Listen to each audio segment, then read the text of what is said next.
আপনাকে এখানে 18+ দিতে হবে। আমি এখান থেকে আমার ডেট অফ বার্থডেটা সিলেক্ট করে নিতেছি। তো যারা যারা এখনো চ্যানেলটা সাবস্ক্রাইব করেন না, অবশ্যই চ্যানেলটা সাবস্ক্রাইব করে পাশে থাকা বেল আইকনটা প্রেস করে রাখবেন। নিত্য নতুন ভিডিও পেতে অবশ্যই বেল আইকনটা প্রেস করতে ভুলবেন না। তো এখান থেকে অবশ্যই আমরা 18+ ডেট অফ বার্থডেটা দিয়ে দিতে হবে। আমি এখান থেকে ডেট অফ বার্থডেটা সেভ করে নিলাম। সেভ করার পরবর্তীতে এখানে বলতেছে যে আমাদের ইউজার নেম দেওয়ার জন্য আমরা আমাদের নামটা দিয়ে দিব, কোন ধরনের ভিডিও আপলোড করব কিংবা কোন ধরনের কন্টেন্ট তৈরি করব ওই অনুযায়ী আমরা এখান থেকে আমাদের টিকটক অ্যাকাউন্টের নামটা ব্যবহার করব।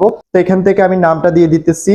এখান থেকে আমাদের নামটা দেওয়ার পরবর্তীতে জাস্ট এখান থেকে আমরা এটা কনফার্ম করে দিতে হবে। তো আপনি যদি নামটা সিলেক্ট করতে না পারেন তাহলে অবশ্যই নামের পরে কয়েকটা সংখ্যা ব্যবহার করবেন। সংখ্যা ব্যবহার করলে আর সমস্যা হবে না। অনেকে বলেন যে ভাই ইউজার নেমটা সিলেক্ট হচ্ছে না, তো তাদের ক্ষেত্রে বলবো যে অবশ্যই আপনি লাস্টে কয়েকটা নাম্বার ব্যবহার করবেন। তার পরবর্তীতেও যদি সমস্যা হয় আমার সাথে যোগাযোগ করবেন। তো অলরেডি আমাদের একটা অ্যাকাউন্ট ক্রিয়েট করা হয়ে যাবে। এখান থেকে আমরা আবার প্রোফাইল অপশনে চলে আসবো। তো প্রোফাইল অপশনে